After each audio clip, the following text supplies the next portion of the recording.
MST block ചെയിൻ്റെ testnet. വളർച്ച ശരിക്കും ഞെട്ടിക്കുന്നതാണ്. ഒന്ന് ഓർത്തു നോക്കൂ, ഒരൊറ്റ വർഷം കൊണ്ട് 757 പ്രോജക്റ്റുകളാണ് ഇതിൽ ലോഞ്ചായത്. ഇഥീരിയത്തിന് 12 വർഷമെടുത്തു, വെറും 679 പ്രൊജക്റ്റുകൾക്ക്. ആ വ്യത്യാസം കണ്ടോ? അപ്പോ ഈ അവിശ്വസനീയമായ വളർച്ച നിങ്ങൾക്കെങ്ങനെ അവസരമാകും?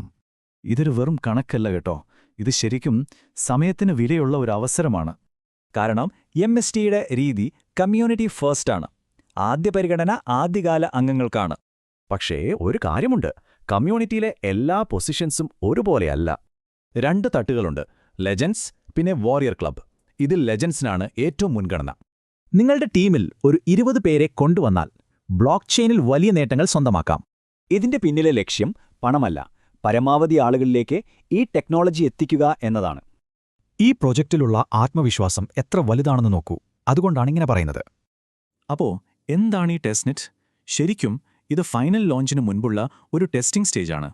അതായത് നമ്മളിപ്പോ ടെസ്റ്റ്നെറ്റിലാണ്. നമ്മുടെ ലക്ഷ്യം മെയിൻ നെറ്റിലേക്ക് എത്തുക എന്നതാണ്. അടുത്ത വലിയ ഘട്ടത്തിലേക്ക് കടക്കാൻ ഈ നമ്പർ വളരെ പ്രധാനമാണ്, 21. അതെ, 21 നോഡുകൾ സ്ഥാപിച്ചു കഴിഞ്ഞാൽ ഈ നെറ്റ്വർക്ക് പൂർണ്ണമായി പ്രവർത്തനക്ഷമമാകും. അപ്പോൾ ചോദ്യമിതാണ്, സമയം വൈകും മുൻപ് നിങ്ങൾ ഈ അവസരം മുതലാക്കുമോ?